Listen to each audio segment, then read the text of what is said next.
Hello, everybody. Hello, it's me again. That would make anyone happy. How's it going? Welcome to Honest HR Nitrous. I am Bill, the company's expert, and this is the weekly live stream where we talk about careers, hiring, job search, all that kind of stuff, but from a bit of a unique perspective. This is from the perspective of reality, what is actually going on out there, and not necessarily what the theory says should be going on out there, but what is actually taking place. Warts and all, unprofessional recruiters, ghosting, all that kind of thing. The title of today's episode is Hiring is Indeed Broken. And this is episode number 28 of Honest HR Nitrous. And for those of you who are here, who have never been here before, I don't have a script. I don't have an agenda. I don't have a list of talking points. I am here purely to respond to what you guys say in the chat. So if you are seeing this, you should see, if you're seeing my face, you should see a chat box somewhere nearby, depending on what device you're watching this on. And excuse me, I have a bit of a thing in my throat apparently. But get in the chat and let me know what you're struggling with, what you're wondering about, what your reactions to different things are. And I will be happy to respond and try and help you out if I can. So I see there are 14 people. Thank you for being here. Special thanks to my YouTube channel members, my Patreons, my super thanks donors, and of course to my participants. You guys are awesome. Thank you for the support and thank you for being here. Get in the chat. Let me know what's up. If you are looking for a job right now, or you have a job and you are looking for another job, whatever your situation is, let me know. I'm a big proponent of the fact that I believe that a lot of corporate HR practices, especially for worker level jobs, are broken. They've been broken for quite a long time. And although I understand why they are in place, I still feel that at the end of the day, it's just not working. That's just my personal opinion. Most people do not get hired by the corporate HR process by looking at posted jobs and then dealing with a recruiter, setting in an application. Vast majority of people do not get hired by that method. Most people get hired through some form of networking. However, one of the issues with this is that who are the people talking about hiring? Recruiters, right? So it's very hard for a recruiter to tell you that you don't need to go through a recruiter to get a job. So that's like one contradiction right off the bat. And because of that, just that alone, there's a lot of issues. I see people are in the chat. Thank you for getting in there so promptly. I see there's 19 people here. David says, what questions are suitable to ask from a recruiter when they say, do you have any questions? Because obviously they are not able to answer technical questions. That's an excellent question, David. I've done several videos on this. There's several things you could ask. Listen, the last thing that you need to ask before you walk out of the room is always, where do we go from here? Okay, so remember, that's going to be your final question, right? So as you're shaking hands and all this kind of thing, that's going to be technically the last question you ask. But these people, they may not, if you're talking to a recruiter, certainly they might not understand the technical aspects of the job, but they still understand the position. So obvious things like, why has this position become available? Is this a new position you're creating, or did somebody retire? They can explain that to you. They might understand the position itself, like what you do in that role. So you could ask things like, can you give me an example of what a typical day would look like for someone in this role?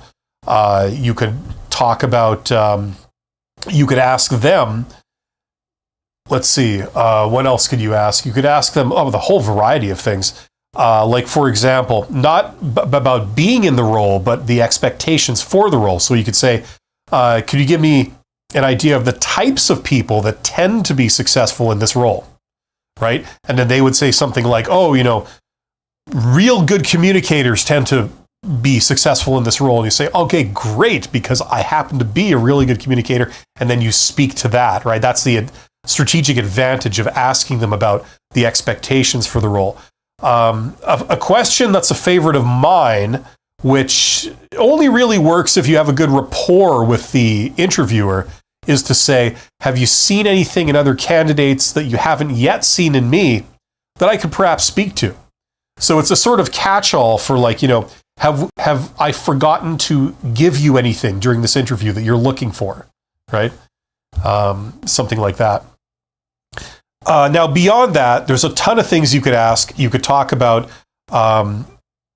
any challenges. What do you see are challenges are going to be the main... What do you see as the main challenge going forward for the person in this role? Or what do you see as the main challenge for this department? Or what do you see as the main challenge for this company? Or what do you see as the main challenge for this industry? And you can get a conversation going there about where the industry is going and all this. And once again, if they say, oh yeah, it'll be AI or it'll be this other thing, that we see as the main challenge, then you might be able to speak to that and say, well, we didn't actually get into it during this interview, but I have a lot of skills with AI. I've had a lot of exposure, and I know I use a lot of AI tools. So, I feel I'm pretty well positioned to be on the forefront of that. Things like this. The sky's the limit. There's a lot of things you could ask. I've done videos about this. Other people have done videos about this. So check out some of those. But that's about enough, I think, to go on. You should ask usually around 3 questions, and the last one is always going to be, where do we go from here? McGee and Bowen Property Management Group LLC is here. McGee and Brown Property Management Group LLC is in the house, if you will. Says, good afternoon, love your channel. Indeed is definitely not what it used to be. I try not to apply through Indeed. I go directly to the hiring jobs website. Okay. Yeah. Well, Indeed is an aggregator. Like, there have been many aggregators over the years, like Monster, is it like Jobzilla? There's a bunch of them. Like, where technically, for an aggregator, you don't post the jobs yourself. You crawl the web looking for websites that are posting jobs, and then you put a link to them. So the theory is that people can go to your site and they could see all the jobs that are out there. That's the idea behind an aggregator. Now, as most people know, Indeed actually started posting jobs somewhere along the lines there. So they're not just an aggregator, they also post jobs too. But it was great when it started. I get the vibe that, now it's not as great as it was. There's all kinds of scams and there's all kinds of other things. And the conventional wisdom is that if you find a job on an aggregator like Indeed, the recommendation is still that if you want to apply for that job, don't apply for it through Indeed. Go to the company's own website and apply for it there, right? That's the conventional wisdom. It's better for protecting yourself against things like identity theft and scams and stuff. So, so that's the thing. I imagine they've probably tried to implement some countermeasures for that kind of stuff. I'm not sure if they have or how effective they are. But we're still talking about posted jobs. Like, what I was starting to talk about a moment ago is the hidden job market. I never shut up about the hidden job market because not many people are talking about it, and that's where all the jobs are. It seems strange to me. The only reason people aren't talking about it is because, as I say, recruiters won't talk about it, because if you get a job in the hidden job market, it cuts the recruiter out of the process. So they are opposed to that. They want you to get a job through them. They don't want to be cut out of the whole getting a job thing. The hidden job market, usually it's a direct connection between the candidate and the hiring manager, right? And it's usually unofficial. And that's the idea. People can hire who they want, just like everyone can work wherever they want. You know what I mean? You have the right to quit a job, and you have the right to not quit a job. They have the right to offer a job to whoever they want, unless it's in a regulated industry where, you have to have a license, like if you're a doctor or an engineer or an architect or a lawyer or anything like that. So, you know what I mean? And when you think about it, job interviews, like what is a job interview really about?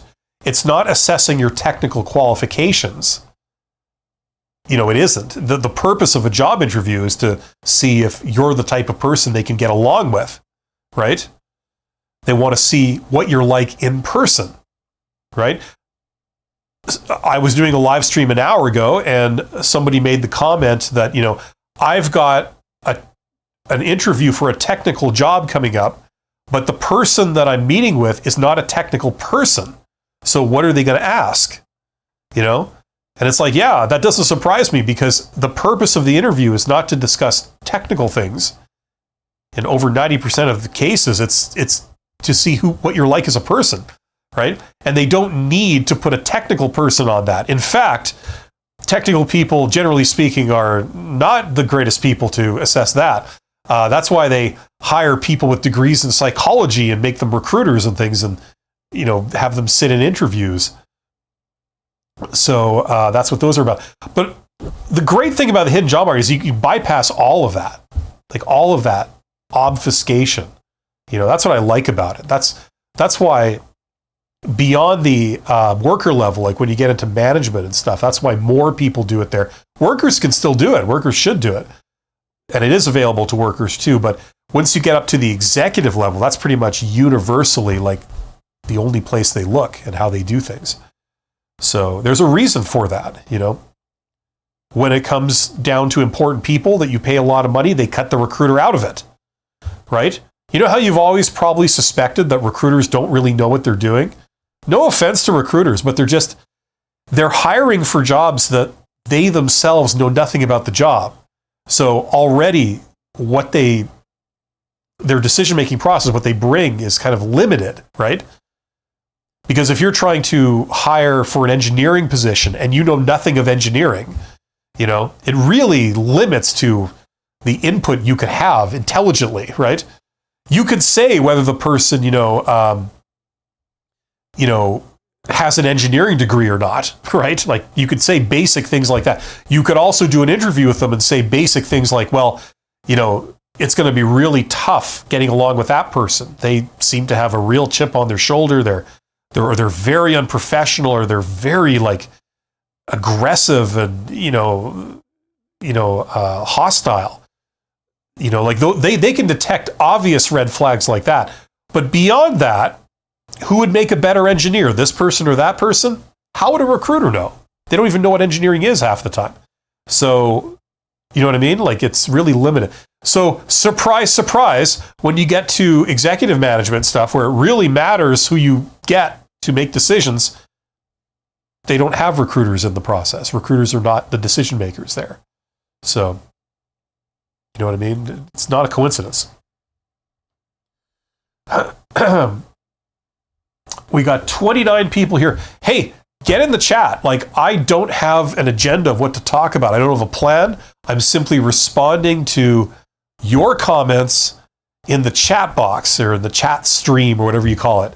So get in the chat and let me know what you think, what you're struggling with, what you're wondering, and I'll do my best to answer your question. So I need a steady stream of people saying things for this to work. Yeah. But no, I mean, just to kill some dead air. I mean, hiring is broken. Hiring is it's very, very imprecise. Spotting talent is extremely hard at the best of times. It's even harder when you put it under the purview of an entry-level position like a recruiter, and you dumb it down to that degree. McKinley is here. McKinley says, can it be easy getting the different role you want at the job you already work at? Okay. I don't fully understand. Can you easy getting a different role? So you mean at your employer, you want a different job, like a different job title? Is that what you're talking about? Is it easy? It can be, but not necessarily. It depends on your relation with the hiring manager. The hiring manager, just for people who don't know, that's the person that the new job reports to. So if you get a job as an engineer, the hiring manager will be the chief engineer or the head of the engineering department. Whoever the engineers report to, that person is the hiring manager, right? Okay. So, so the first question is, the job that you want, do you have the same boss? Now, if you do, and the boss likes you, then it should be very easy. If you don't, if it's in a different department, okay, let's say, I don't know, like, I can't think of an example off the top of my head, but let's say you work for an employer and you work in a department, let's say the warehouse division, okay? And you want a job as a truck driver or something, I don't know. So instead of working in the warehouse driving a forklift and dealing with moving parts around the warehouse all day, instead you want to have your trucking license and drive a truck for that same employer, okay? Now, in the warehouse, you report to the warehouse manager, okay? They're your boss. But the truck drivers report to, a different person. I don't know who truck drivers report to, not the dispatcher, but the shop manager or the duty manager or something like that. So the hiring manager for getting a job as a truck driver would be the duty manager, okay? They manage all the truck drivers, they take care of dispatch, they take care of all the logistics, okay? So now the question becomes, do you have any kind of relationship with that person? If you've never even seen them because they work in a different part of the company, you don't have anything to do with them, it's almost like you're a stranger, right? Then the next question becomes, your boss, the warehouse manager, did they get along with the duty manager? If they do, and you get along with your boss well, you could get your boss to put in a good word for you, right? In which case it would probably be easy, right? But if there's some political things going on, if your boss does not get along with the duty manager that's in charge of the truckers, and there's some tension or conflict there, it may be artificially hard for you to get that job. Maybe they'll be biased against hiring anyone from your department. Or you never know, maybe if they hire you away, they see that as, it's inconvenient for the warehouse, so maybe they'll want to do it. I don't know. But my point is that, it depends what situation you're in. As you can see, there's all kinds of variance. McKinley says, can it be easy getting the different role you want at the job? Okay, I already read that. Yeah, so hopefully that helps. I mean, it can be. It really, you would have to give me more details for me to give you a more specific answer on that. It can be, but not necessarily. A from LA says, I'm long-term unemployed due to disability. I don't have a network. I have an MBA with an option in market. My work background is in sales. I've been trying to get a job in marketing without success. Okay, I'm sorry to hear that, A from LA. It's interesting that you've got a sales/marketing background, but you don't have a network. The thing about getting a job through networking is you don't need a network. It's a fallacy that to get a job through anything other than, the job being posted, you have to know a million people. Look, for some people, some extroverted type people, it does work that way. They can make that work because they know so many people, they can tap that and something comes along. But for most people, that's not how the networking thing works. The networking thing works by you reaching out to a hiring manager at a place who's looking to hire, right? So you don't apply for a job. That's not what you do. You don't look at job listings and see that this company is hiring, so then you contact them. That's not what you do. What you do is you reach out to companies around you that have potential to hire someone like you. So the question becomes, what companies around you could use like what, a salesperson or a sales manager? Like if you have an MBA and you got a background in sales, is that what you're thinking of? Let's do something right now here. I'm going to share my screen. Just bear with me one moment here. I've done this before. This is probably going to be a bit clunky and a bit clumsy, but let's see if I can do this. Okay. So you said you're in LA, right? Did I get that right? I have an MBA within sales. Okay, well, you didn't say you're from LA. Let's pretend you're in LA. Okay, my microphone's in the way. Los Angeles, something like that. What? Angeles, something like that. I don't know. Some American city. There we go. Okay, I got that right. Okay, we go to maps, right? Okay, I'm in Bing, so this is, no, I'm in, what's that browser name? Edge, so it's a little bit slower, at least it is for me. Okay, so let's pretend I'm in LA. That's the place that's burning down right now, I think, right?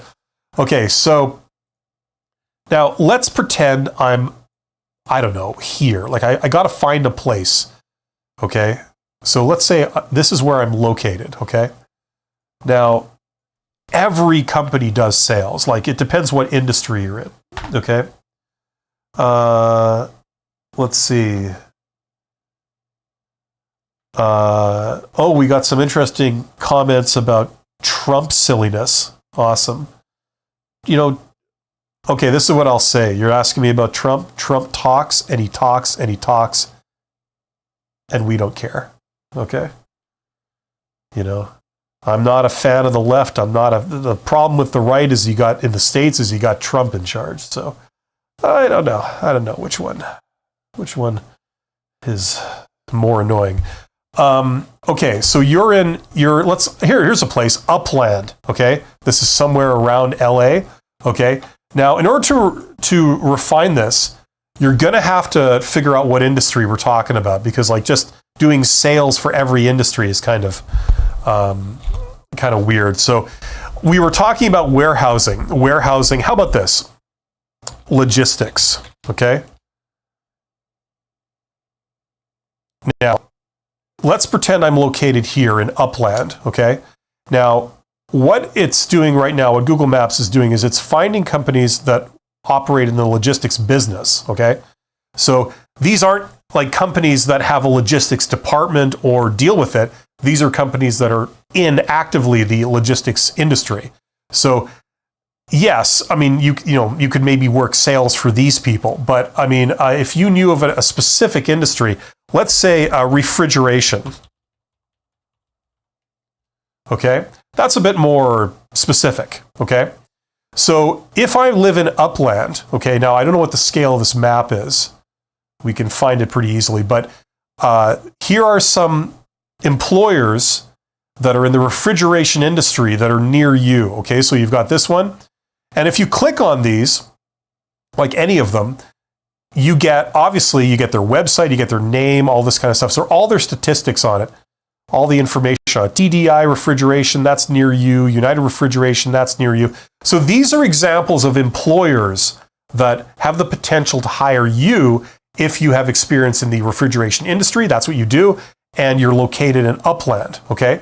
So the second part of this process, which I'm not going to show you live because it's a bit more cumbersome, but I've done a video on, is now that you know all of these, like Ontario Refrigeration Services, Reese Refrigeration Services, and so on, you've got this long list of employers around you. And what you can do with that is you can go to LinkedIn and you can do a people search in your area for that company. So like this one here, Reese or Allied Refrigeration, right?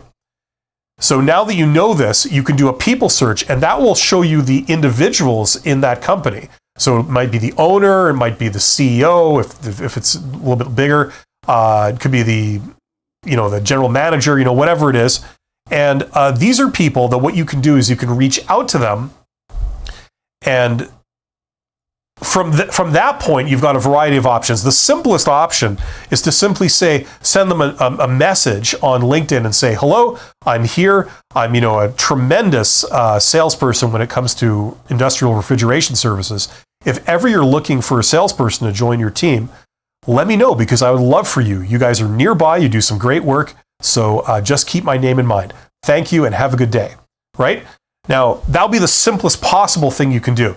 Now, you can easily, like, how many companies came up for like one search, like for refrigeration? Okay. You could do sales for a variety of industrial companies if you're even confining yourself to industry, right? And that's just in this area here. Okay. So if you lived right here, not just the surrounding area. So if each of these dots, okay, these employers could have multiple individuals that you can contact, okay, and you can get other, like we did logistics, you know, you could even, I don't know, you can do sales for what it's worth. I'm sure you'll get like everything, you know, so you got different kinds of sales, right? But you can see how you can develop a massive list of individuals to contact that may be relevant. Are they all looking for to hire someone right now, like you? No. No, most of them won't have a job open right now for a salesperson. But between 1 and 5% of them probably will, right? So if you can send a message to 200 people easily in a day, you know, you'll get a handful of bites of people responding saying, hey, you know, we might have something. And they forward you a job posting, or they say, hey, do you want to get together, or we could or have a phone call or something? There may be something worth talking about, you know? So that's the idea behind this stuff, okay? You don't need to know anyone to engage in this type of activity. You can do all of this from your computer or your phone or whatever. You know what I mean? You can be an introvert, you could be disabled, you know, whatever your deal is, and you can still engage in this kind of activity, right? So my point is that like this is the beginnings of like tapping the hidden job market for introverts or people that don't have a big network.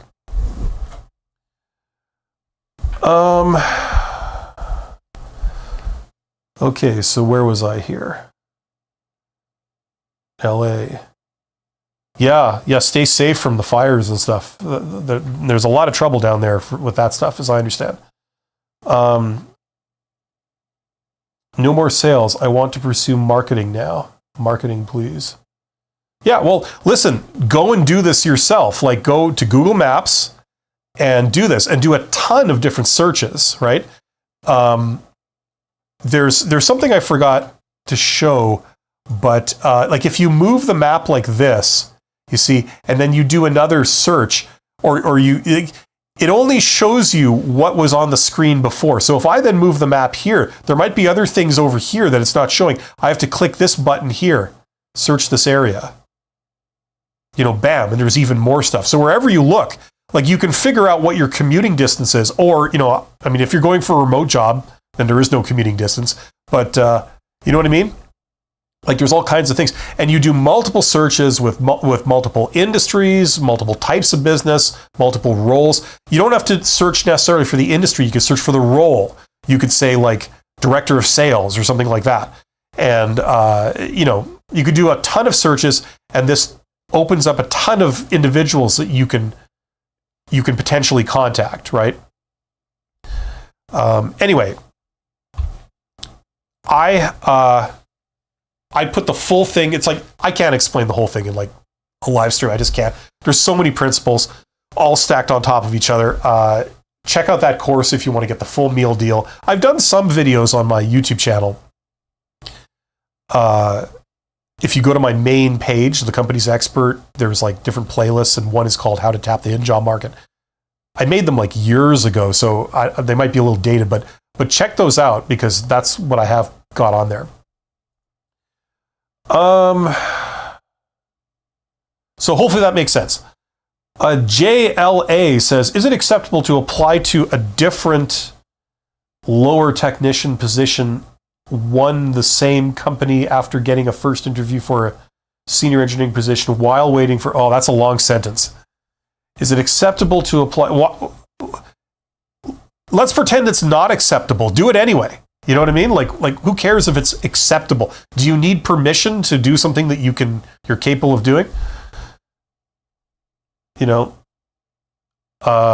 I don't mean to come down too hard on you, but I hate that. Like, is this allowed? It's like, yes. Can you do it? Yeah. Do you not have the right to talk to whoever you want? Of course you do. So do you not have the right to apply for whatever job you choose? Of course you do. Of course. So it's acceptable. But let's see if I can understand what you're saying here. Is it acceptable to apply to a different position, the same company, like at the same company, after getting a first interview for a senior engineering position while waiting for... Oh, I see. Okay, so you applied for a job. They interviewed you. They're taking their time in getting back to you. So you're wondering, can I apply for other jobs in the meantime? Absolutely. In fact, you should be. Don't ever stop and look back until you get like a signed, approved offer, okay? Until that point, or like you're starting work, keep looking, okay? Because, ghosting is very real. Everyone deals with it. It's really become a predominant thing, especially in hiring circles in the last few years. Most recruiters will ghost you just like that. Like, as soon as you don't hear anything, excuse me, that's their code for we are not proceeding with your application. Instead of telling you this, they just stop talking to you, and they stop responding to messages and all this kind of thing. So don't ever stop. Like, the thing is, the name of this game is you need to try and get as many leads as possible, right? So you apply to as many different jobs as possible. You do the networking thing. There's other ways of getting a job too. You just do everything. Try and get as many leads as possible. The moment you stop and start waiting by the phone and thinking like, why isn't it ringing? What could be happening at the other end? It's like, that's bad for your mental health. And it's bad in terms of productivity. You're not pursuing more leads. You're just sort of hand-wringing over like, oh no, I'm waiting for this to happen, right? So don't let anything stop you. If you get 2 offers simultaneously, like one, you're waiting to hear back on one, you pursue another, in the meantime, the first one gets back to you, and then you get a second offer too. It's like, that's a good problem to have. That's what you want. So keep moving forward. Don't ever worry about stuff like this. You're always on the market until someone snaps you up. Away from LA says, marketing entry-level jobs want applicants to have 2 to 4 years of previous experience. Sure they do. Sure, yeah. That's why they're entry-level, right? Because all entry-level jobs need 2 to 4 years of previous experience, right? This is the retarded crap that they're spouting that's convincing intelligent people like you that, like, things are upside down. They're not. It's not an entry-level position if it requires 2 to 4 years of experience. They're calling it an entry-level position because they're morons. It's not an entry-level position. Either that, or it is an entry-level position, and they don't need 2 to 4 years of experience. They're just saying that because it would be nice to have, right? If these people say that red is blue, right? The problem is some people start to think that red is blue. It's not. Red is red, blue is blue, right? And the other thing is that you can bypass all this stupidity by going through networking. In fact, that's what most people are doing right now, and they always have, and they always will, right? Now you can probably think of a place you've worked where all of a sudden a new employee has shown up, whether it's a peer of yours in doing your role, like just another worker, or maybe the boss has been replaced, or they got a new boss, or there's been some expansion, they hired a person, whatever, and you didn't see it coming because it wasn't posted. Right? This happens all the time. 80% of jobs are not filled through posted jobs, they are hidden. That means they're filled with networking. God, why can't I talk to them? They are filled, not filmed. We're talking about LA, so I was talking about things being filmed. They are filled through networking, right?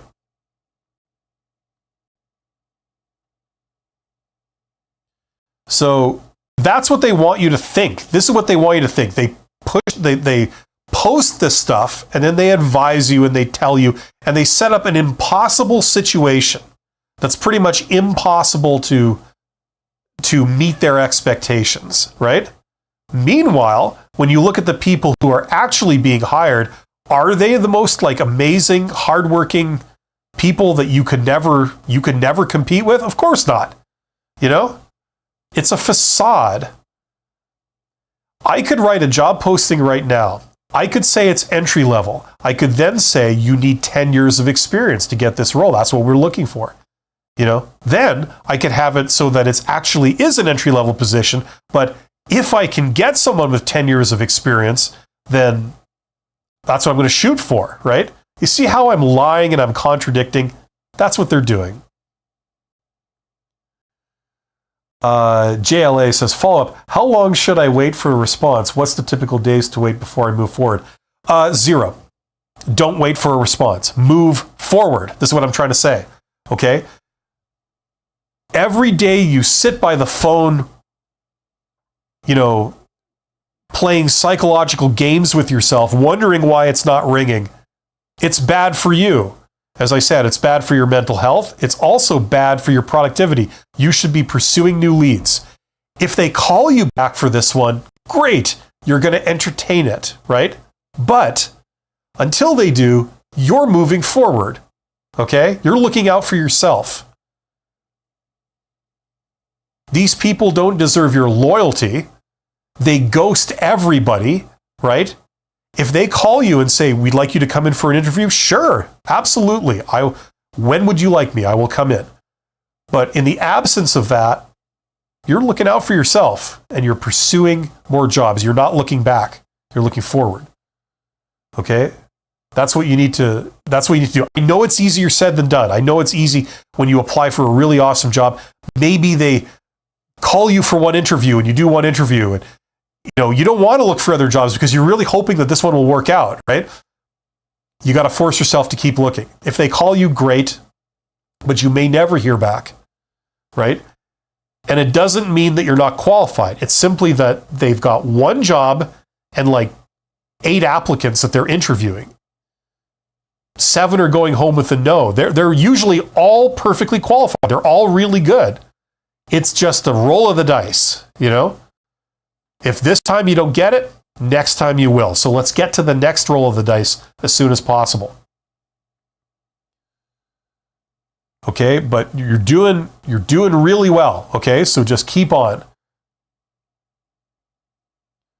JLA. Amaze says, hi Bill, would you recommend calling a hiring recruiter? What's a hiring recruiter? After they didn't respond to your follow-up email and you're still under consideration? Yeah, I mean, there's no harm. I would do it if it's like a really good job that you're really hoping it works. But like, you know, you can keep expending time and effort on these people until the cows come home and it won't do any good, you know, on most things. So you've put in your application, they got your application. If they're moving forward with it and if they've selected you, they'll be in touch, right? Okay, so maybe like if there's a quick thing you could do, maybe a quick phone call, you try them a couple of times, maybe leave a voicemail, say, yes, hi, you know, I'm just following up just to see if there is any news with this position. If you should need anything, here's my number, here's my information. Thank you very much. I will, hopefully talk to you soon. And that's all. Do that maybe once, twice, and that's it. That's what I would do. A from LA says, okay. Good. Sorry, I don't want to come across too like angry or intense. It's just that there's a lot of misinformation flying around out there. There's a lot of self-serving things from either employers or just the HR organization in general. They have some really strange ideas that, as far as I'm concerned, are bordering on pseudoscience.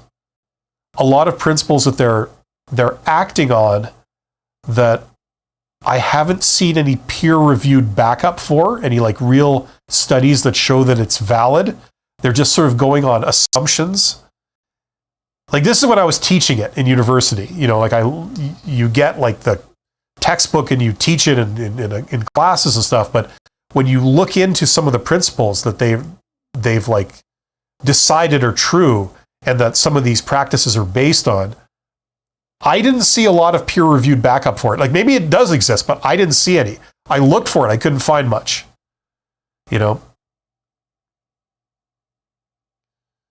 JLA says, thanks for the nuggets of wisdom. Love your channel.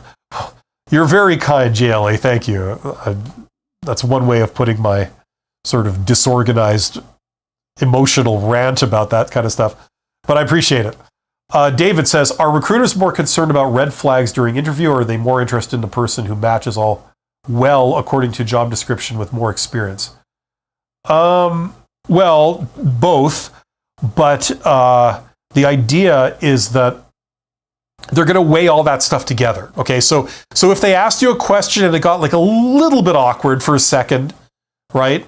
They're going to match that up against the fact that, oh, you're the lead candidate because you've got 20 years experience in this, whereas the number 2 candidate has 4 years. You know what I mean? So they're going to match all this stuff up together. What they care about are things that make you risky, which means having a higher likelihood that it won't work out. Okay, so that would be like the red flag stuff. But like, major red flags, those are deal breakers. Like if it turns out you're a job hopper or something, every 3 months you quit and you take another job, that's pretty much a deal breaker. If you lose your temper in the interview, that's a deal breaker. If they ask you like, what are your weaknesses, and you give them all this like really bad things that you've done, like, that almost got you fired or did get you fired, that's a deal breaker, So those things are very important. Assuming there's none of them, then it's mainly about how experienced you are and like what you're like as a person. If they get along with you and they like you, like it's so ridiculous. Like if they like you, then they think you're a good employee. Like it's just so stupid, right? I understand what it's based on, and it does make sense technically. But the problem is, in the real world, when you hire like that, you end up with like all the wrong people. Or are they looking for a likable person to show that you're a likable person? Well, likable is pretty much the number one thing that will get you hired. As silly as that is, that's true. Like if they can ask you these like challenging questions, like what is your weakness? Like how much salary do you need? And like you still come across as likable, like it's not awkward, it's not like they didn't enjoy the experience, they had a good experience talking to you. That counts for a lot, way more than it should. I can't give you a precise answer of like how much weight this carries versus that. It's going to vary. Every organization in the world has their own philosophy on what makes a good candidate that they would hire. Some people put faith in education, some people don't. Some people put faith in, you have to be a really likable, amiable person. Others really don't.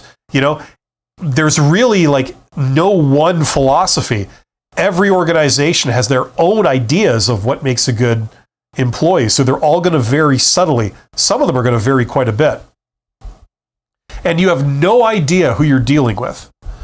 So just take your best shot. And remember, this is a numbers game. It's about having many leads, many chances, many rolls of the dice. Because sooner or later, just randomly, they'll decide you're the one that they want. And you have no idea why. You don't even feel you deserve it half the time. But you take it when it happens. That's what this is about. Amaze says, employers ghost without a grain of empathy. This has been my... you won't believe this, but they actually... this is what goes through their mind. They believe that you should understand the signal. And the signal means no.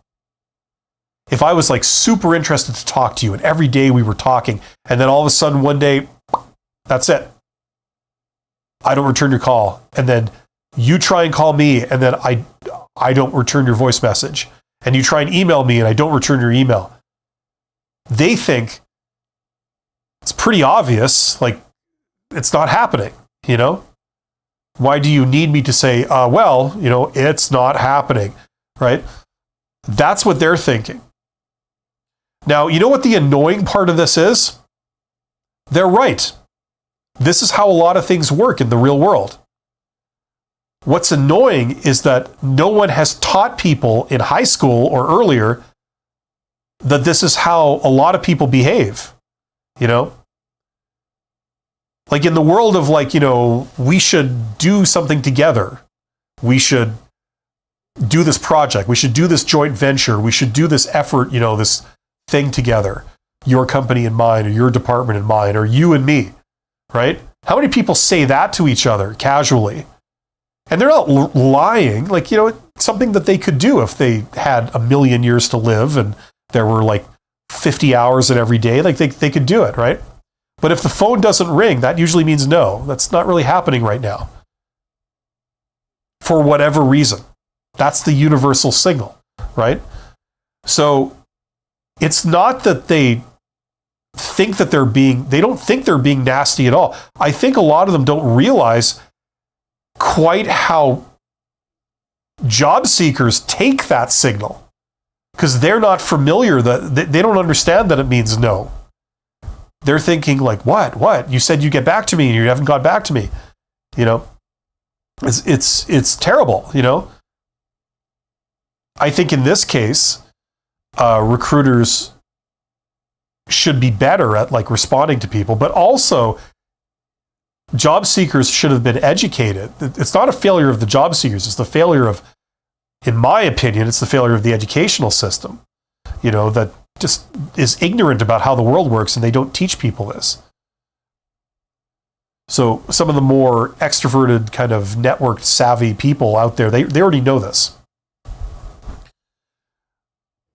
But you're right, Amazed, it's a real problem when people don't understand this and recruiters don't make it easy. And they're also super unprofessional about it and they do it in a very callous, rude way. That's the other thing. A lot of a recruiter is like an entry-level job. You guys know that, right? Like you can get executive recruiters, things like that. It's a little bit higher up, but most recruiting jobs, it's entry-level.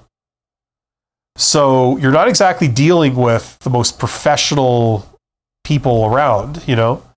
They tend to also be overworked. They tend to be ignorant about things too, but, you know. So you put all that together and you get this. It's bad. It's bad for everyone. This has been my recent experience, even several interviews and much time invested. It's sickening. But yeah, it really is. And that's why I say what I've said a moment ago, which was you keep moving forward. If someone wants to bring you in for an interview, they will contact you, okay? If someone wants to offer you something, they will contact you and offer you a job. You know what I mean? So you don't have to worry. They can reach you. If you have your email address or whatever it is, you know, your social media accounts, your phone number, whatever. If all that's out there, they've got it, they can contact you, okay? You know, they are dealing with an insane amount of people every day. Like my mind would boggle, like dealing with all the people that recruiters have to deal with. That's what they do. You know, what they don't need is, or what they can't do, just because the way it works out, is they can't get back to everyone with a no who deserves a no. That's the problem, you know? So you have to assume that nothing is happening until it does. I know it's harsh, but it's true. But then you realize, okay, I need to keep moving forward. I can take the whole like waiting and wondering phase out of this process.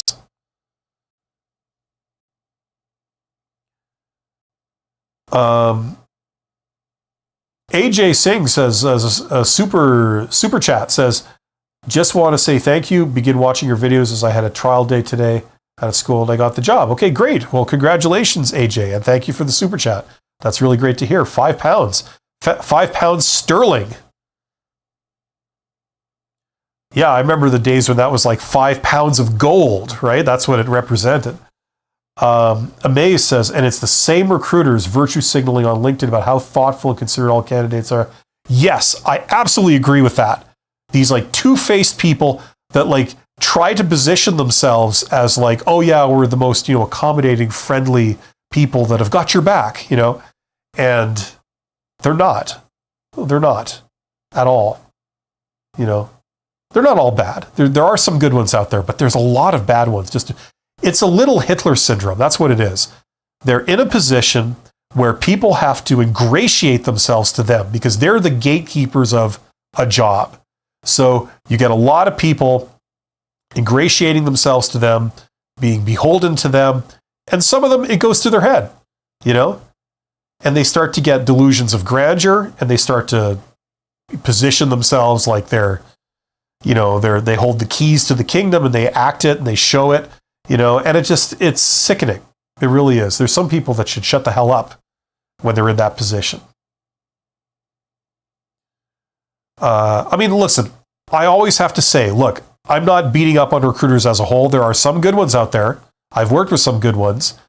There are people that don't always ghost you, that really like care about that stuff, and they try and actually communicate properly to you, But there's a lot of incompetent people, and there's a lot of kind of nasty people. I don't think it's like necessarily malevolence. It's just that they're so ignorant about how unprofessional they are and how they're treating people. Just because nobody keeps it real with them, because everyone is ingratiating to them. Everyone wants a job. Let's see here. Jaroni says, greetings from Poland. Well, thank you. Poland. Warsaw. Second most, is it? No, it's the most destroyed city in World War II. I think Manila was number 2, but I think Warsaw was number 1, wasn't it? It's lovely being sandwiched between Germany and, the former Soviet Union. Just beautiful position to be in. I'm jealous. I see good things, but you guys have had to put up with some stuff. AJ Singh says, you can't stop. You just got to move forward. And it took me a year to get a job. Yes, I agree. What AJ said. Hip hop and what? Sec ops says, amazed majority of people are hypocrites, and most of those hypocrites are posting fakeness everywhere online. Yeah, I don't want to descend into the hate any more than I already have. I wouldn't say most people are hypocrites. I'd say some people are. There's certainly a few bad apples. That's for damn sure. But yeah, it really makes this process even worse than it already is. It's already kind of unpleasant to begin with. It's terrible when you mix in like these individuals. They really don't help. That's the problem. And I'm not pretending to be some kind of saint or person that has all the answers. I'm not. I'm sharing my experiences with this stuff. I think a lot of people that are dealing with it, you don't make a career out of dealing with this. You deal with it when you have to. So if you deal with getting a job every 2 or 3 years or every 5 years or something, by the time you come back to it, things have changed a little bit, and it's, that makes it even worse. It's like there's a learning curve. Now they've got like AI, and that's here, and that's changing things in the world of job search, The good news, though, is that how it's always worked is still the case.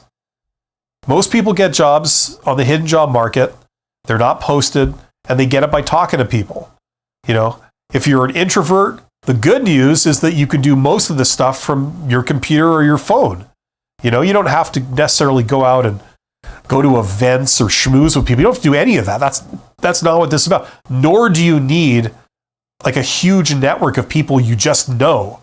You don't need that at all. That's not what this is about. It's about reaching out. Right? And it's a life skill too. Like if you know how to reach out to someone who can help you, you know how to discover them. And we did a little bit of that earlier with this kind of thing. Like, okay, I'm here. Who's around me that could potentially employ me? What are the names of the companies? That's a start. Okay, here are the companies. Here's the calls, website, whatever. Okay, now let's see inside of those companies to the individuals. Oh, this person runs the company. This person is a general manager. This person, works in that department, whatever. Okay, so here are some individuals. I've discovered some individuals that may be able to help me. They work in a company that can employ someone like me.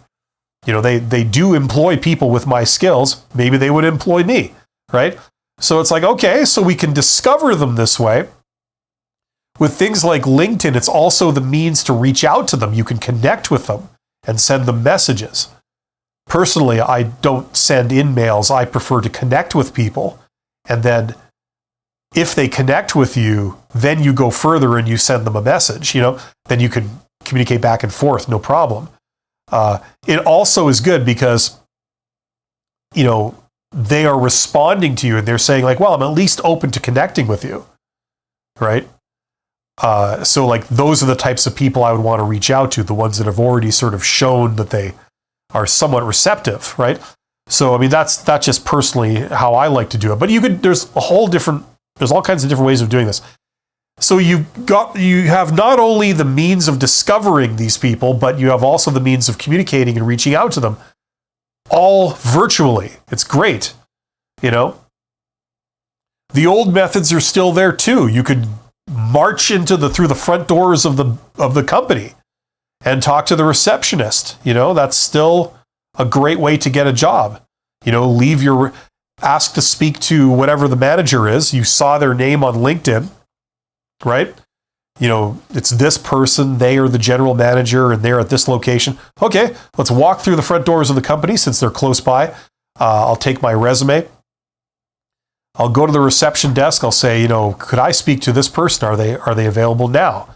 Now, 90% of the time, the answer is no. You say, fine, not a problem. I'll tell you what, if I leave this here, can you see that they get it?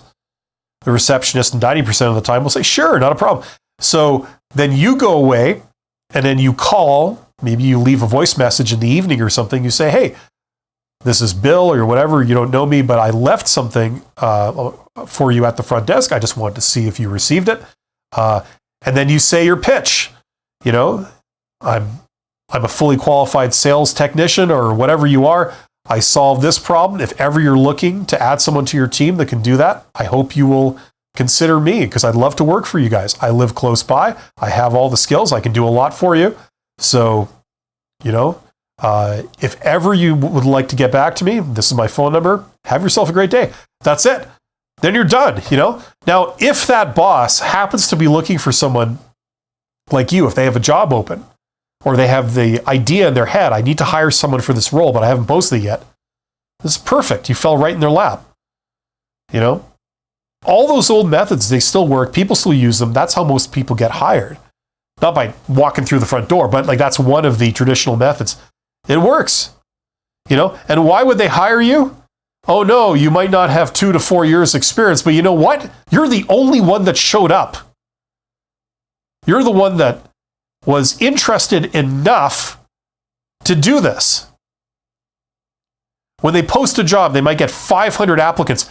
How many of those do you think had the initiative to show up at the company and leave a voicemail and leave something at the front desk for the manager? One. You. That's how you elevate yourself above the crowd. Who are they going to hire? They're going to hire someone who wants to work there.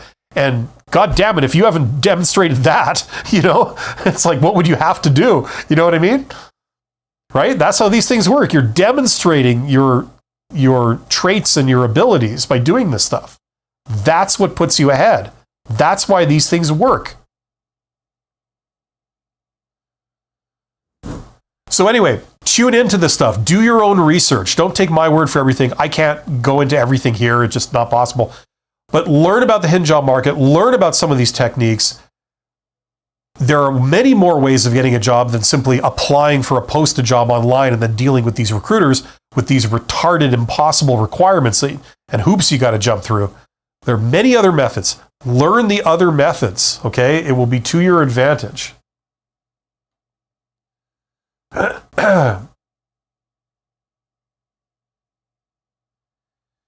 Yeah. That is to say, yeah. So I'm at the end of the chat. Somebody say something. Get in the chat if you want this to continue.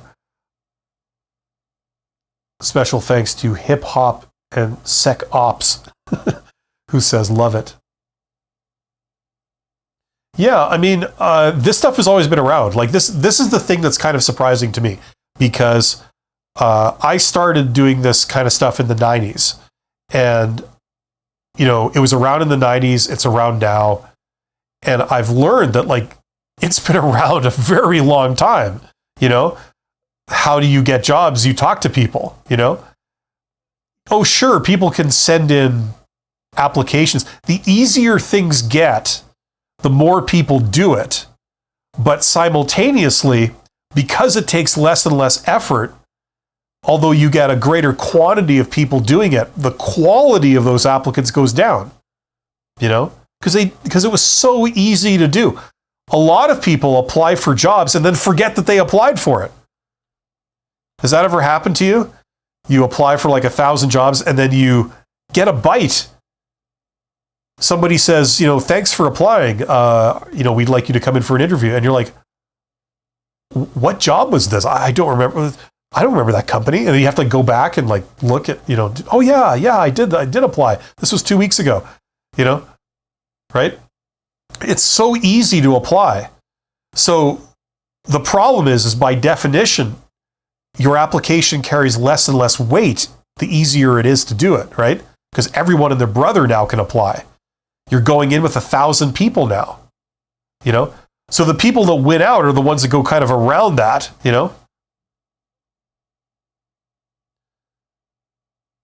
I'm not suggesting you necessarily go around, like if there's a posted job, you try and go around it by talking to the hiring manager. That's not what I'm suggesting. You would reach out to hiring managers when there's no posted job. They have a potential to hire people like you. Contact them, because there's not a lot of people contacting them right now. If there is a job, you're like 1 out of 1 candidate,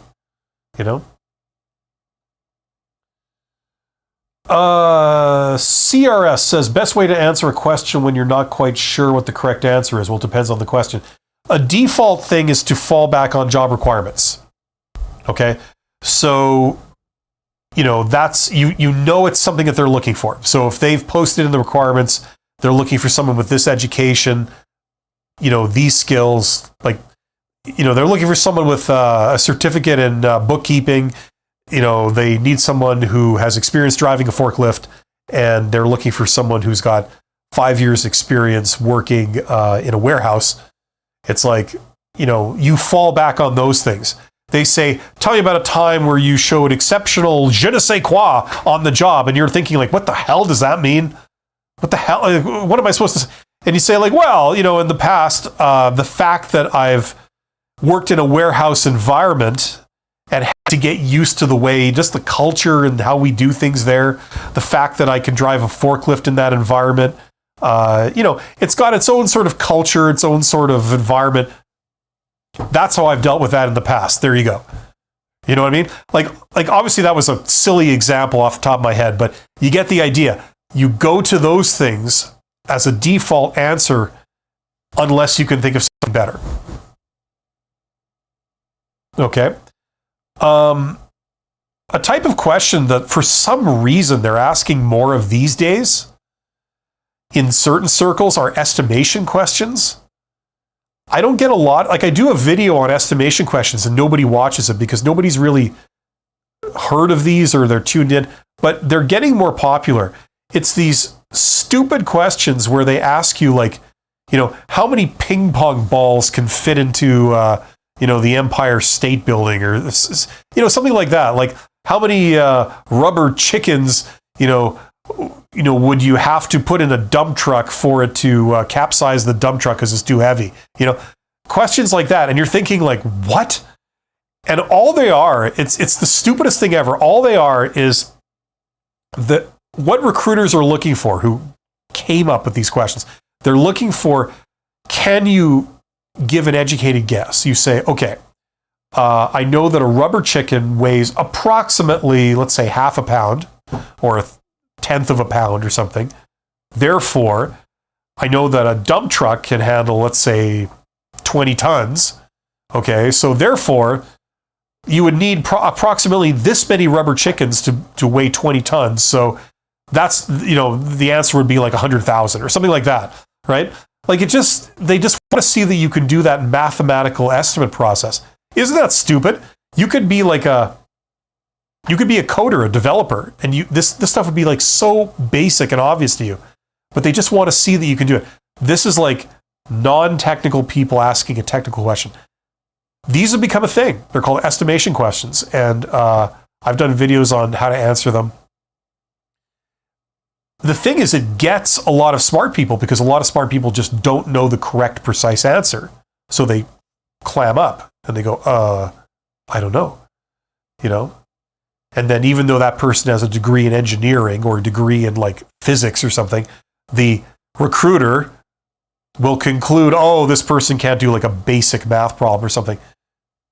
It's stupid.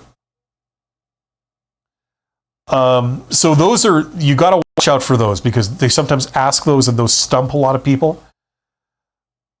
It depends if it's any kind of question to do with conflict, like if there's a situation where a worker doesn't get along with their boss or two workers have a dispute or, the answer is always some form of communication. That's how you resolve conflict, with communication. Okay, so any kind of conflict-related thing they might ask you, the answer is always going to be some form of communication. Anyway, hopefully that helps. Hip Hop says, I had assumed walking into the place you desire to work was frowned upon nowadays. I guess I came to that based on online everything is. No. I mean, if you have a reception desk and you have a receptionist, and if you see what they deal with every day, they deal with an endless stream of people delivering packages and making inquiries, and they show up for meetings. Hi, I'm here to see your CEO or whatever. And they're like, oh, certainly, come this way. You can wait here. I'll take your coat. There. You know what I mean? There's activity in and out of a typical business every day. So why would it be inappropriate or strange for you to show up? And you're not asking for anything they can't do. You just say, hi, I'd very much like to speak to this person. If they're here, are they available right now? No? Okay, never mind. If I leave this here, could you see they get it? Absolutely nothing inappropriate with that. There's nothing wrong. The receptionist will say, sure, that's what I do. They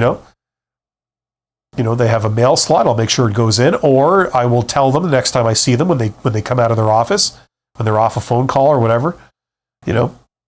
Absolutely not a problem. Now, if you do walk into the front desk of a company and that's a problem, like it's meant for the public, but you walk in and they got a problem with that, that's probably that's a real red flag. That's probably not a good place to work. Maybe they're paranoid, and I've seen companies that are just paranoid. And usually they're paranoid because they're doing something they shouldn't.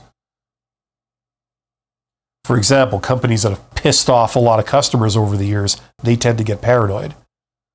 They got a lot of people mad at them. They're probably paranoid. Somebody walks into the company, oh, who's that? I've seen that. Those are not good companies. Amazed, your assumption might be accurate. Okay, you're talking to Amazed.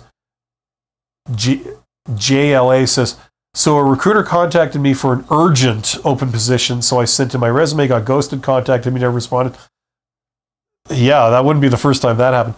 A month later, he contacted me for another urgent opening. I told him I'll send my resume, and I never did. Ghosted him back because I didn't get the opening. Sometimes, look, I'm not going to judge you. Sometimes you gotta stroke your ego a little bit. You got to take care of yourself. If you keep getting abused and trampled on, sometimes you got to do something that makes you feel better. I'm not saying you got to be mean, you got to be a jerk, but you reap what you sow. And if people are going to behave in such an unprofessional, disrespectful manner to people, what goes around comes around, That's the thing. A lot of recruiters, I've noticed, behave like there's an inexhaustible supply of labor in their geographic region. And in big cities, you get recruiters that they can go for years and years and get away with this because there's so many people in the labor pool. But you go to a smaller area, like I'm in a city that's not 1 million people. It's like less than 1 million. And there's nothing for hundreds of miles around. No offense to the people that are around, but there's like small communities and things, but really nothing big for like 1,000 miles or something in every direction, almost. And so you've got a limited labor pool. And if you behave like this and you're here for years doing it, you know, you will encounter the effects of treating people like that. You know, people remember. Yeah, you're the recruiter that like treated me in a disrespectful way, worse than I've ever been treated in years, and I'm like a professional. No, I'm not doing this thing that you want. Forget it.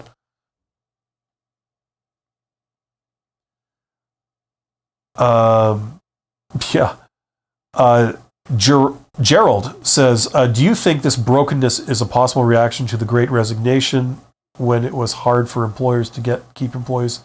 How they power their various? No, I don't think so. I don't really know what the Great Resignation is that much. I mean, is this like a COVID thing? You know,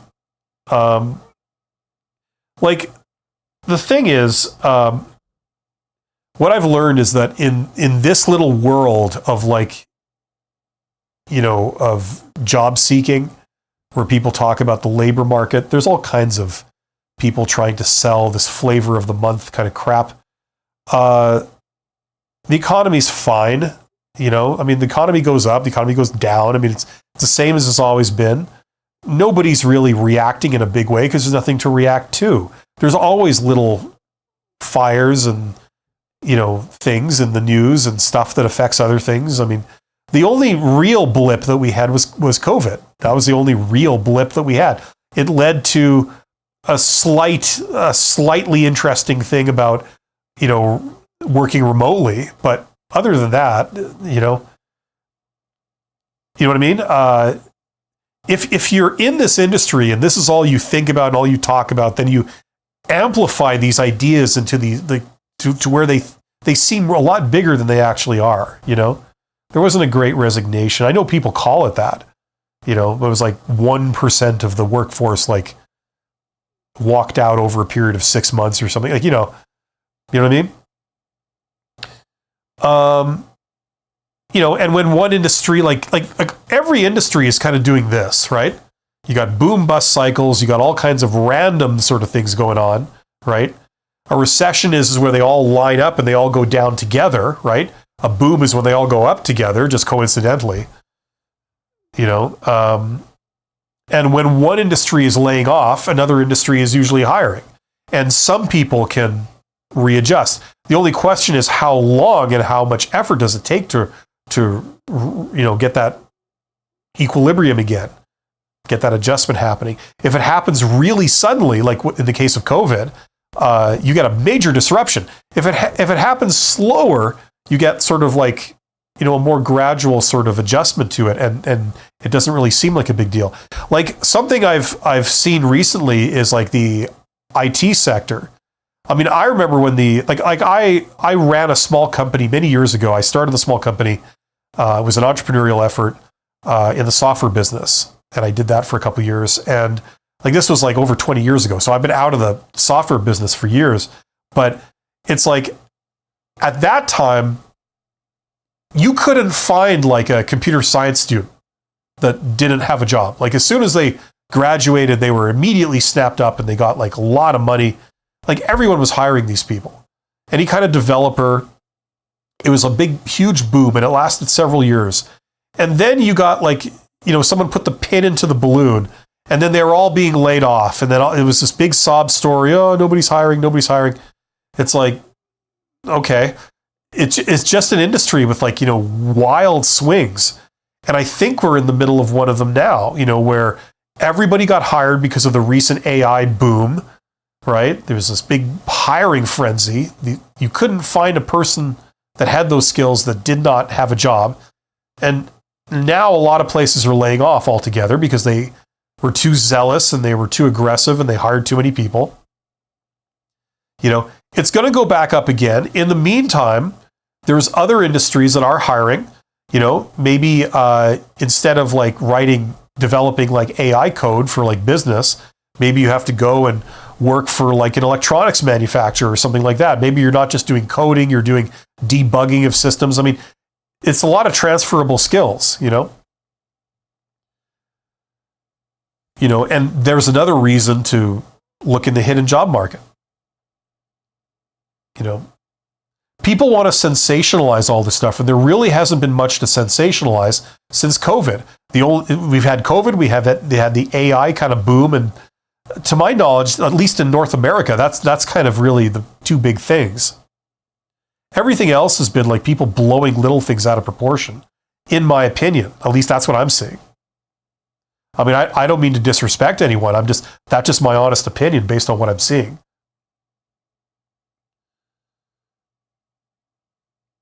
Amaze says, quiet firing, quiet quitting, great resignation. Those are some of the recent jargon in the LinkedIn sphere, but they're actually nothing new.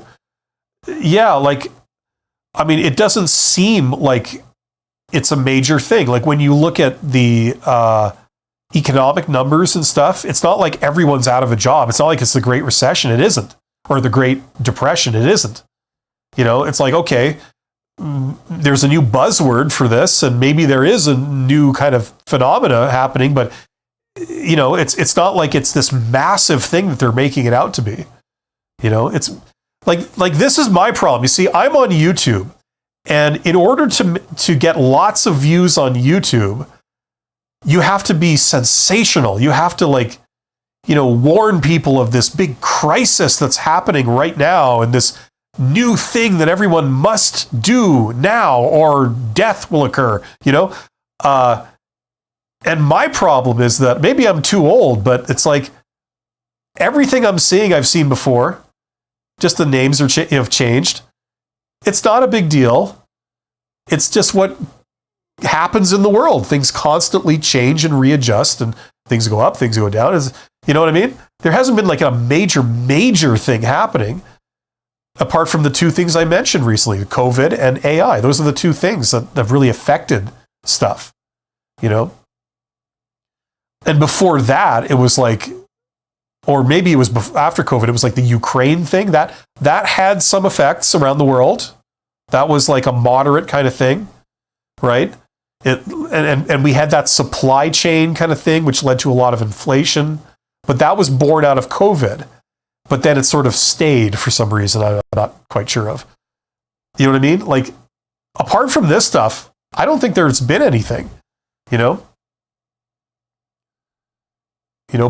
that's not sort of, that doesn't make a big splash when you say that, right? That's one reason why a lot of people like that would be my peers, they don't do anything like I'm doing. They're not on YouTube. They keep their mouth shut. They live a private life. They all have a lot more money than I have. I can assure you of that.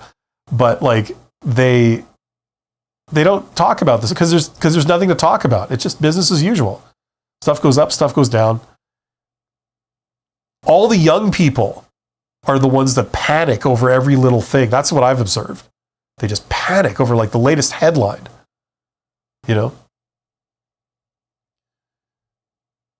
It's like, it's okay. It's okay. The world has been around for a very long time. Now, you don't take my word for this. Go and look at some history, some recent history. What happened in the 90s? What happened in the 80s? What happened in the 70s? You see what they had to deal with? This is nothing. Go look up the gas crisis of the 70s in America, and then look at the inflation rates and the interest rates and stuff. Look what happened then. That was a problem. That's we're not tapping, as far as I can tell, we're not tapping anything close to that. But stuff like that has always happened, and people just adjust to it. Anyway, I'm talking about stuff I really don't feel like talking about. I don't want to get myself in a bunch of hot water. Listen, it's all good. I'm just here trying to help people. 39er says, what do recruiters have to achieve till the end of the month? I've heard they send a job application online, even the position is already taken internal, just to submit their quotas. Is that true? For some people it is, yes. Not everyone universally, but listen, things like that tend to happen in large organizations, like in big enterprise, most people don't work in big enterprise. Like the really big companies, they employ a lot of people, but the vast majority of people work in like mid-sized and small companies.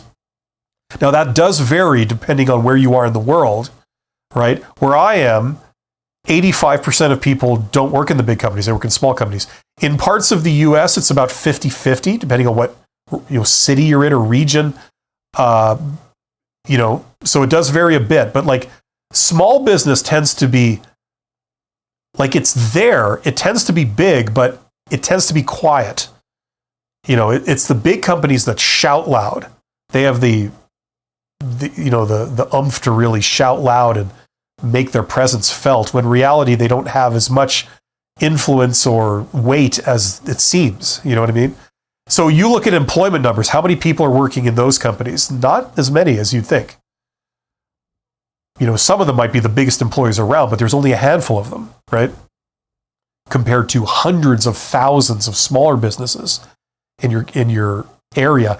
And when I say small, I mean like small business is under 500 employees. Mid-size is, I can't remember what the cutoff was, I think under 5,000 or 20,000, something like that. Anyway, the definitions vary around the world. I'm using the government definitions. But they do that. And you see, the thing becomes all about efficiency. It's about how many positions you can fill in a certain amount of time. And that's one of the metrics they use to measure the performance of a recruiter, right?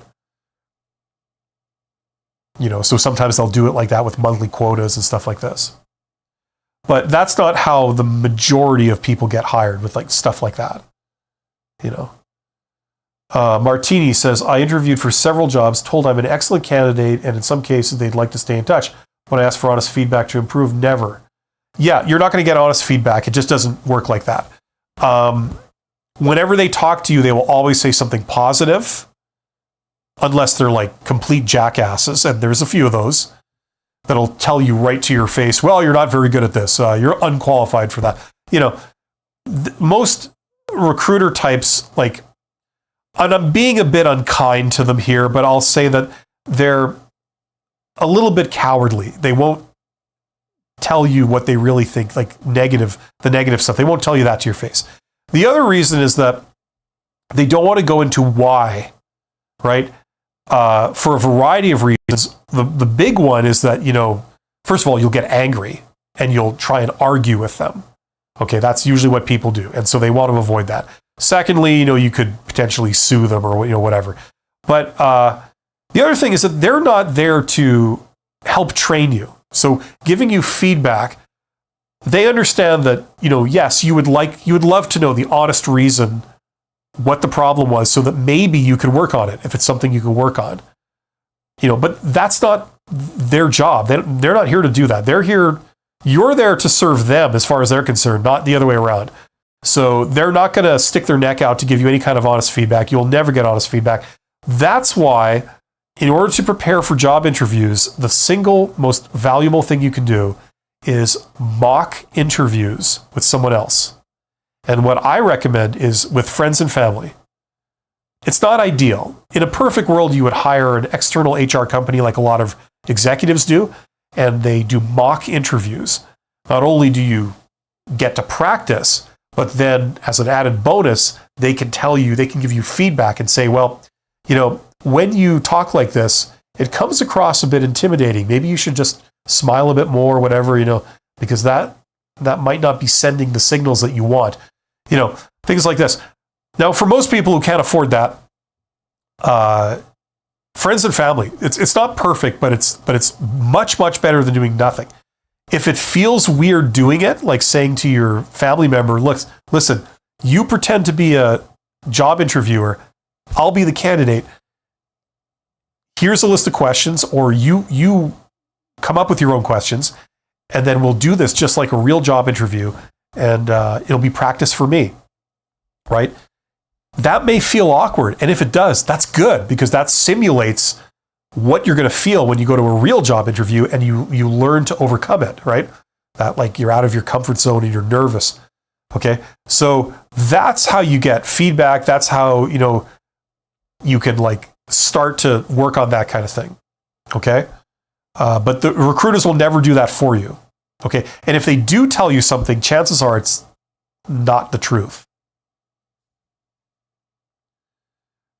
Usually the flaw that these people have, which is, I don't know if it's a flaw, but is that they only say nice things to you even when they don't think nice things. 39er says, quotas in the what? Something, they interview females and diverse origin people. Okay. Yeah, I don't know. I mean, different countries and different industries and different companies have different policies on that. And it's a highly politically charged thing. And I don't want to get into that, because once you start with a politically charged thing, all logic goes out the window, all real world experience goes out the window. It's about what people want to believe. So I don't talk about that stuff. M. Poe says, what? Regarding the IT industry, more and more people should move on other positions or companies, or even get fired because their performance cannot compete with. Are you trying to say AI? You got IA in procurement, for example. Please comment on that. M. Poe, try and clean up your language a bit. You'll go further. I don't think people should get fired, or they should be fired. No. And once again, this is another fallacy. That okay, whenever there's new technology, and don't take my word for this, go do your research, go look at history. Whenever there's new technology, one of the things, like something that's truly disruptive, okay? For years and years, I went to a lot of tech conferences, and people throw around the word disruption. They throw that word around. And none of the crap they were talking about was disruptive at all. It was just mundane. And finally, we get the first truly disruptive thing in a long time, which is AI, things like ChatGPT, right? Which is actually changing things. And what do you get? You get everyone freaking out. You get a certain proportion of people who always are the doomsayers. They say, oh, this is going to be the end of everything. It's all doom and gloom, right? Everybody won't have a job, right? Yeah, I heard that before. I heard that several times before. I've been around the farm a few times. They said that about everything. They said that about, what was the last thing we had? Probably social networking was the last truly disruptive thing we had before AI. The fact that anyone can post something online, and anybody can read it, and governments can't control it in large part. Or companies can't control it. People freaked out about that.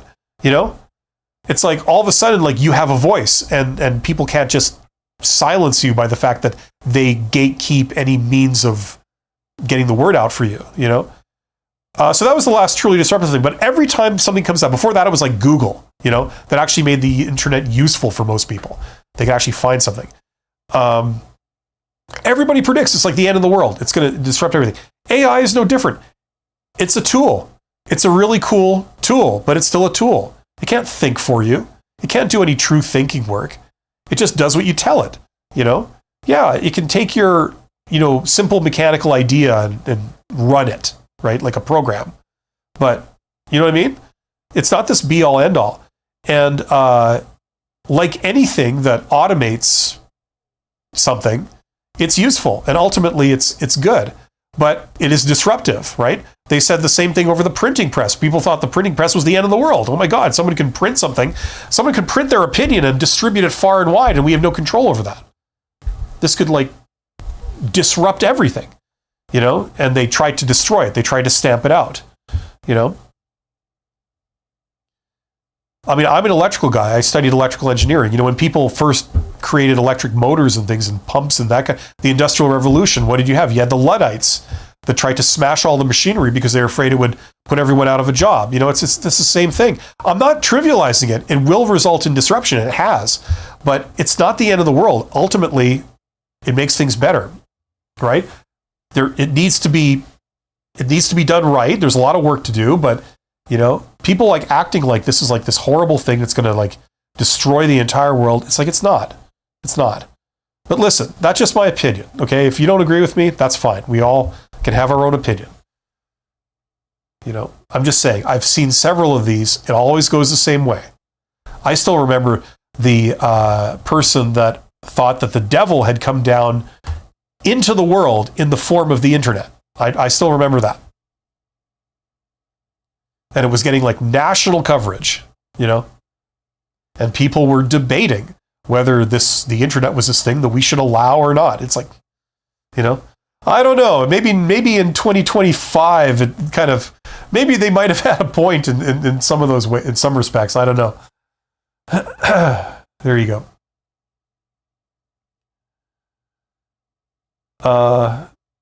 You're welcome, 39er. I'm glad you agree. Listen, you guys are awesome. Okay, Empo, 39er. Who else we had here? Martini, Gerald, JLA. You guys are awesome. Keep on doing what you're doing. I wish you the best of luck. Triumph in Germany. Okay, right on. Jawohl. Is it still the thing with like the Bavarians and the Prussians don't really see eye to eye? The traditional like rivalry, is that still like a real thing? Different dialects, different cultures, different attitudes, MM says, I've worked from home since 2019. Congratulations. That's good. Living in the Midwest, but working West Coast hours. Now, a new policy demands I commute an hour to the office. Should I speak up or quietly hope they forget me? I can't answer that for you, Eminem. I mean, it depends on what's at stake. It depends on what your goals are. It depends on how important this is to you. And it depends on how sensitive they are to you speaking up. I mean, and the likelihood that it will result in positive change. I don't know. I can't say. You got to figure that one out yourself, my friend. But I wish you all the best. Do what's right for you and don't take unnecessary risks. If there was a way to test the waters without you sticking your neck out, that might be a way to do it. If there's another person that's in the same boat that you're going to observe what they're going to do about it and see what the result is, that would be perfect. I don't know if that's possible. Gerald said, someone said the other day, people underestimate the desire for companies to maximize products. Right now, Uber makes money by sending people out with their car and their gas. Why invest in self-driving cars that you have to buy and maintain when the employee does it for you? Profits, I mean. Like, I can't speak for Uber. I don't use Uber. I don't know what they do. Listen, all I can tell you is one of the things you study, like, okay, so I have a course here for something called the $100 MBA. Now, in an MBA program, some MBA programs, they include a course on innovation. And I know that sounds kind of weird. It's like technically an engineering type course, but it's taught in a business context. But it's actually interesting because they do several things. What they do is they look at, among other things, they look at the evolution of technology. Okay, so if you look at the development of the motor car, like the automobile, and then you look at the development of the telephone, and you look at the development of the computer, you see certain patterns, right? Like all technology, like the printing press, all technology follows these patterns. And like one trend, for example, is to automate a mechanical part of the process. So usually in the beginning, it's very labor intensive. You need a lot of people, right, involved. The very first tanks in World War I, like battle tanks, they had like 18 people inside. Like someone was from Germany. The German tanks had like 18 people inside a tank. And then World War II, they had 5. And then like later on, you got 4. And then now we have drones, and things that fly around, they've got 0. So you have less and less people, you have more and more automation. That's one general trend, right? Now you look at the car, okay? You look at the trends there. We've automated navigation. We've automated changing gears. We've automated things like, keeping a close, safe distance from cars in front of you and all this kind of stuff. We've automated like the brakes, the brake system with anti-lock brakes. It monitors the speed of every wheel. It applies brakes for you, like a fly-by-wire thing. We've automated all these separate systems. The remaining thing is to connect them all together, which is what the self-driving car is. Like, you've basically got a fly-by-wire car.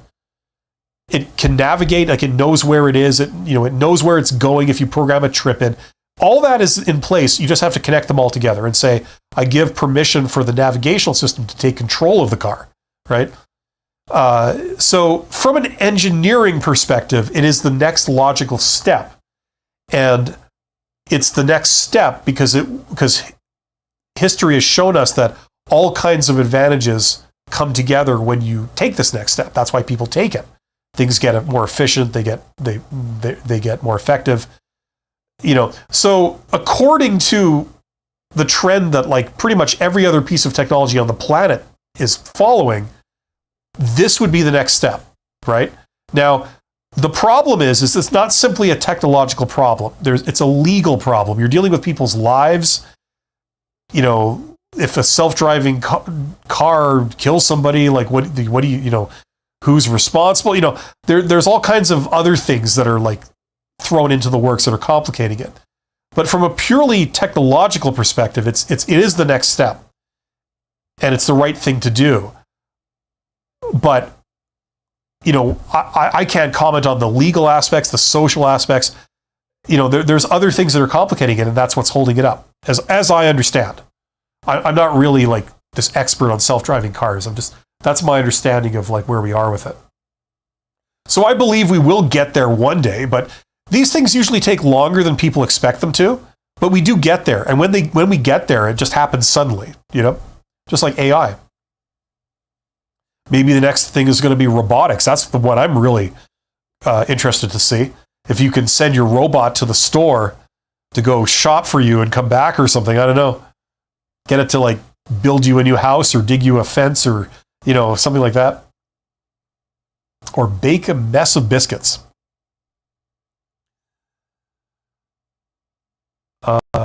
Yeah, right on.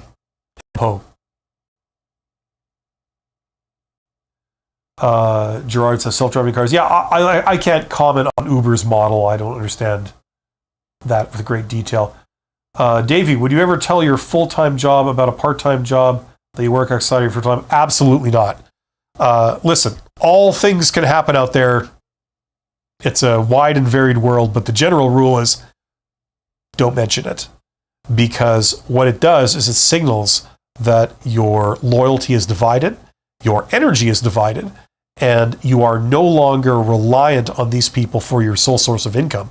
So they don't have as much control or power over you to influence you. So they don't like that. That makes you a riskier employee to them. So all things being equal, I would compartmentalize those things.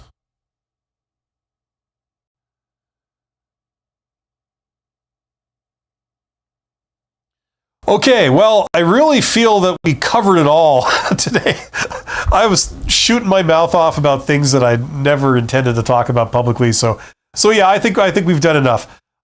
Thank you to everybody who's been here. You guys are awesome. Check out my courses.